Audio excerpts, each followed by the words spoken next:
tonight's adventure with the Fat Man. Okay, here we go. Good morning, good afternoon, good evening, whatever time of day it is. I hope it's good to be where you are, because I'm really excited to be here today. My name is Baltimore Fats, and this is the return of the fall of Tartaria. Yeah! All right. So amidst the current wave of anti-Tartarianism, I thought it might be fun to hit the Wayback Machine real quick and re-examine how I came to the conclusion that the Tartarian narrative was just that. Just another story that didn't have much, if anything, to do with the truth, merely by trying to get a gauge on how big the audience was. 3.5 years ago, I didn't carry myself so well, and I'm embarrassed by those original videos today, so I don't know if this is me trying to make right by that or not, but hopefully the years past will see this as the objective story it was supposed to be in the first place. Right? And so the story of the Great Tartarian Hoax and the fall of Tartaria was the sad but true story of my misguided attempt to expose the Tartarian narrative and its cabal of creators as money-grabbing opportunists. As money-grabbing opportunists exploiting the fake history mudflood community, or more pointedly, the fake history mudflood marketplace, a market they manufactured for themselves. Because that's what the truth has become, a market to be exploited. Whatever the subgenre, whether it's aliens, flat earth, history, even modern politics, the truth movement is no different than the entertainment industry. Whether it's the 19th century theater of the McKims and the Maryland and Wednesday clubs, or the modern day music and movies and YouTube videos of today, there are options to suit every taste. And where there's a taste for something, there are people willing to buy it.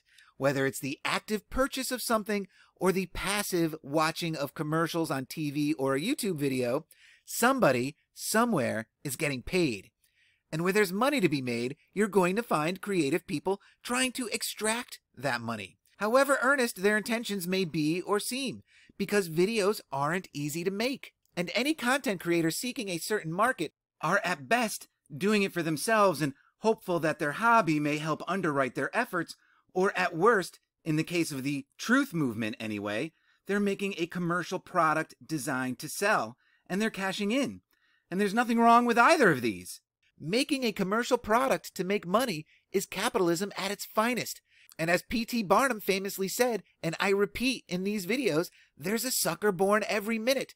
And I'm a sucker, right? I love sucking so much that my show has never not sucked, right? But my point in all this is that now, as it was then, is that I don't begrudge any creator the right to make money off their product, whether it's supplemental or primary income. It doesn't matter. But when Tartaria came on the scene in a big way in the fall of 2018, and new channels were popping up out of nowhere, channels like The Blue and Jerry Topper, I initially saw them as a threat to my familiar channels. And the battle cry of the Great Tartarian Hoax was, who is Jerry Topper?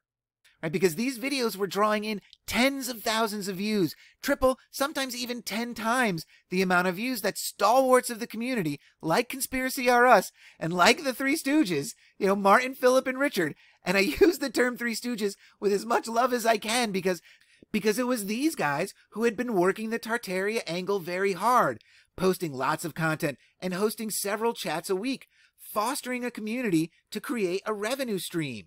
And there's nothing wrong with that. I saw Tartaria for what it was from the beginning, right? It was just a group of channels selling a story. And I had and have no problem with that. Hell, I'm selling a story of my own. I'm just being transparent about it.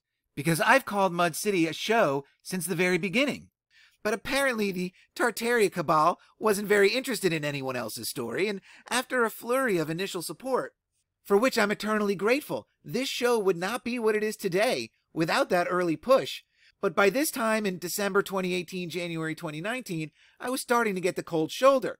Comments in chat rooms and on videos would go ignored, that kind of thing. And it was getting to be very frustrating for me, because I was taking it personally when it wasn't personal at all. They were just viewing me as a threat to their revenue stream, because I was telling my own story and doing nothing to promote theirs. If anything, I was challenging their story. Why should they talk to me? And even though I never considered myself a threat to them, in hindsight I can see their concern. But at the time I was like, well, fuck these guys, right? And so I started unsubbing. I used to have a feature in my description box that was channels that do this better than I do. I removed that feature, and I was feeling all kinds of butthurt, right? But then I saw my friend Never Niges' video, Proof of Corruption on YouTube. Real truthers are abused. And so in this video, he talks about the use of inflated views versus subscription rates and how that can be used to direct traffic away from what he thought were the real truthers. And there was something about the way he presented it that really resonated with my observations on all these new channels coming in and their out of control numbers. Because Niges actually did a test of the algorithm that worked out in his favor. And so I thought that was really interesting. And so it was after this that I started paying closer attention to the numbers, not only on channels like my friends Philip, Martin, and Richard, but also my own channel. And it was while trying to figure out my own numbers that I learned, quite by accident, that Conspiracy R Us, who had put me on the map when he shared large portions of my test video brewing up a mud flood.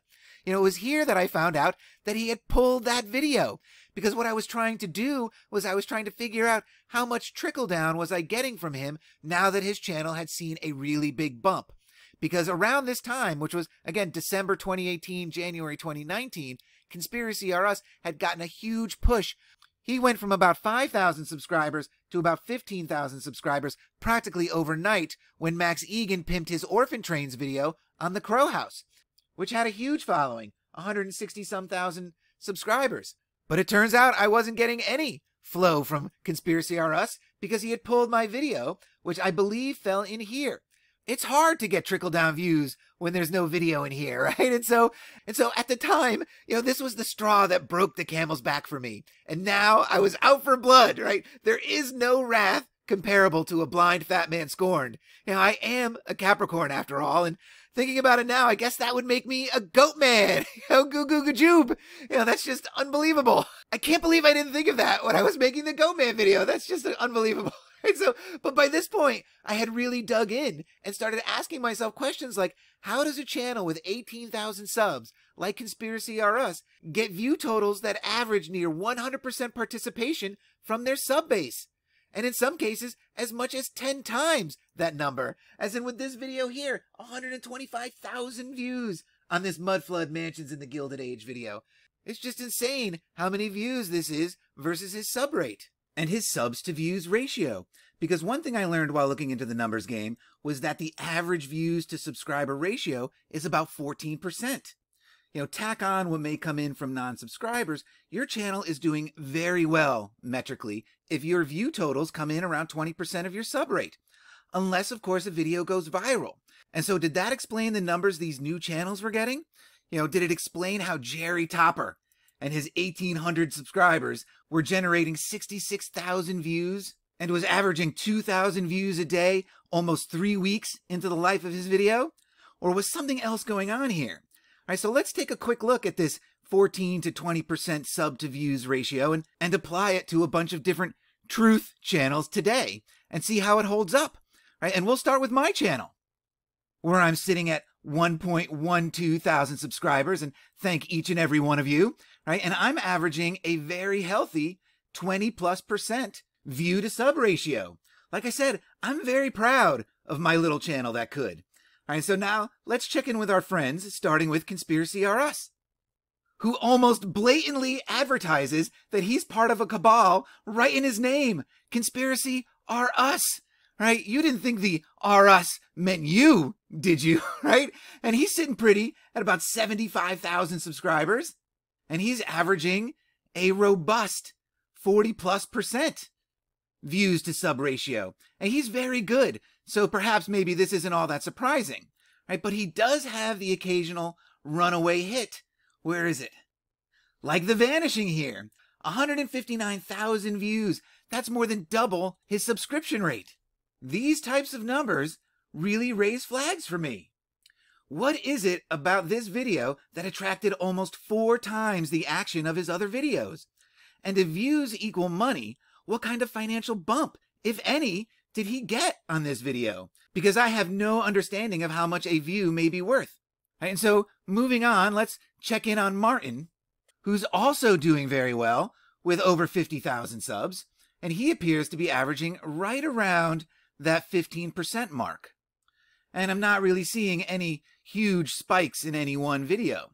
And the same is true of Philip Drushinin, who's closing in on 30,000 subscribers. And, I don't know, but this Sherlock Holmes image looks awfully familiar to me, right? But, I'm going to be generous, and I'm going to say he averages about 10% views to subs ratio.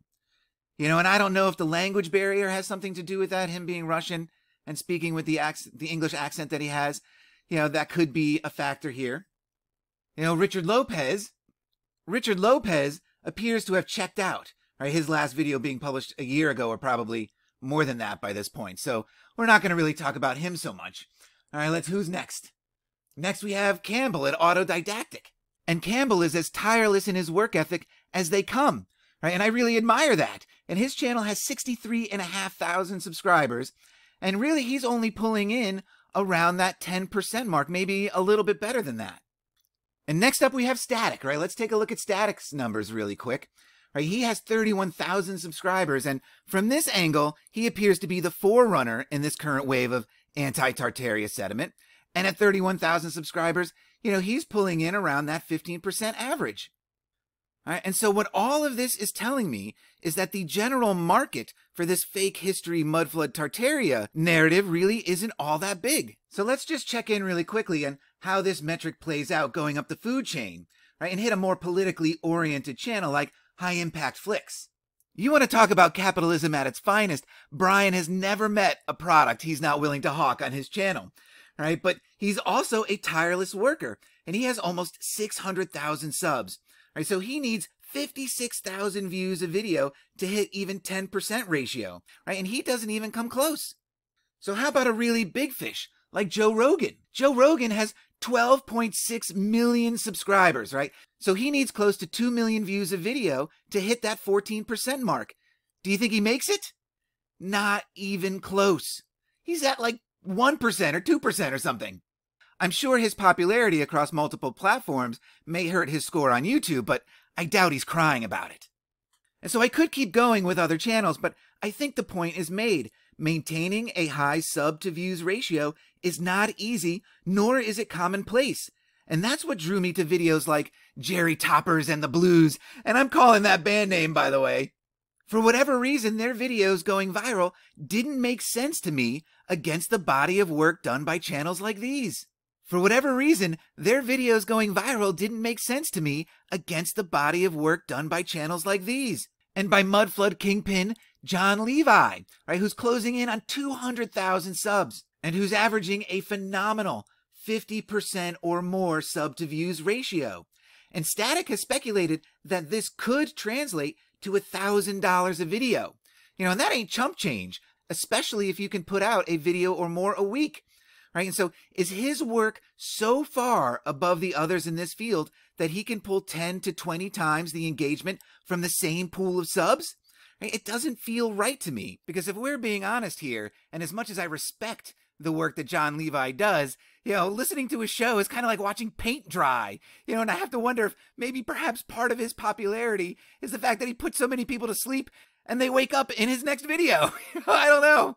Because judging by the sub-view ratios of the other channels that we've looked at, starting with me, then Conspiracy R Us, Martin, Philip, and down the line, all this says to me is that the Mudflood Tartaria audience isn't 200,000 strong, but maybe half that at best. And so could some of these numbers be inflated? Possible payoffs in views for a job well done, because views can equal money, as we've said. And so I'm not saying that this is what's happening, but it could be happening, and it's certainly what my apophenia draws me to when I think about this subject. And so this is where the cabal of creators market sharing idea really comes into focus. And it was cemented, for me anyway, in the email exchange I had with Richard Lopez on January 19th, 2019. And so with all the suspicions that I had roaming around in my mind at this time, I wrote to him suggesting that their clique had been compromised. And it was a trap he walked right into when he says in this email, "Yes, we have a think tank of people who researching the cover-up of Tartarian Empire and phenomenon of mudfloods." And that pained me as much to read today as it did 3.5 years ago. right? And so he confesses right here to there being a team of people behind the Three Stooges show, which begs the questions, who's on this team and who's leading it? And who's paying them? Surely they're not doing all this work for free. Maybe they are or were. I don't know. And all this speculation, is just my apophenia running wild, as I like to say. But I have to wonder, is Conspiracy R Us a part of this team? Or perhaps was a part of the team? Is John Levi the ringleader? Or could the puppet master be Max Egan, or some unknown player, which could push the Tartarian narrative into the realm of a true psyop, a term I've used for it in the past, but don't like as much as it just being a bunch of creative opportunists, right? And in the end, it's always a subjective question. Is the cooperation between these Tartarian channels a genuine exchanging of information and search for some unattainable truth? Or is it an attempt to dictate the marketplace in their favor? And do the two things have to be mutually exclusive? I don't have the answer for that, and I honestly don't care. But this is the type of thing that happens when my attention is drawn this way. And what drew my attention to the issue this time was AOR's video, Same Old Shit, New Coat of Paint, which I thought was brilliant and reinforced my Cabal think tank ideas. But then I noticed the traffic this video was generating. Almost 87,000 views as of this taping, or 4 times his subscription rate. How? What is it about this video that drew in such a large part of the alleged Tartarian marketplace, which I'm guessing he used to be a part of based on his flip-flops? And it makes me kind of wonder whether or not he could be a Fraser. I don't know. That's just fun to think about. Is it that this video is anti-Tartaria? I suppose that's possible, but it made me want to look at his channel's overall performance. And when I did, I was gobsmacked. He averages over 100% sub to views ratio. What's his secret? Is it production value? Not even the mighty John Levi draws this kind of engagement. And his first video has 100,000 views. I have to assume that his channel has been around for some time if he has 22,000 subs, and that he pulled his older videos after his change of heart. So I have no idea what his numbers look like before this. But 100,000 views for a mid-level Mudflood channel is an awful lot of views. So this makes me very curious as to how he does it, because this is just not normal. It's not how YouTube is supposed to operate. You're not supposed to get 4 times your sub rate per view ratio, and he does over 100% on every single video. Except his most recent one, which is sitting here at 12,000. I wonder, is he even going to make his usual over 100% here? I don't know. This is curious. So all of this makes me want to see how he stacks up against what I'm going to call the new guard, for lack of a better term. Right? And we'll start with Wooden Nickels. And so Wooden Nickels has about 17,500 subscribers, and he does very well. He averages close to 50% sub to views ratio. And again, is this because the quality of his work is that good? I'm going to have to assume that's the case, right? Because these numbers aren't, certainly out of control and in line with what I believe the size of the Mudflood, Tartaria, false history community is, And so taking a quick second look through some of Wooden Nickels' videos, he does have one of these runaway hits. Hide in Plain Sight, 163,000 views versus his 17,500 subscribers. That's very curious to me. What was it about this one that made it go viral? Or does it fall into what this little apophonetic scenario is painting it as perhaps a payment for a job well done? I don't know. And again, this is just fun, wild speculation. Next up, we have What the Flock TV. And so What the Flock TV has either wisely or conspicuously cloaked his subtotal, but his average view count is about 10,000 or so views per video. So maybe that puts him in the 20 to 30,000 subscriber range. That's just a guess, right? And then finally we have Archaics. And so Archaics has just over 23,000 subs, and he's averaging about 13,000 or so per video, or also close to that 50% mark, which is fantastic, well above average. Is Archaics' work and his Wooden Nickels' work 30 percentage points above average? I'm not here to qualify that. None of this is about the quality or truthiness of anyone else's work, because there is no truth in Mud City. The truth is completely subjective. This is all about trying to make sense of the marketplace. How big is the Mudflood Tartaria community? And I have no idea how well I've done establishing that, either today or 3.5 years ago, because I can only work with what I'm given. And this is admittedly a small sampling size. I could go on, but I've probably made enough enemies for one day, and so I'm going to wrap it up here.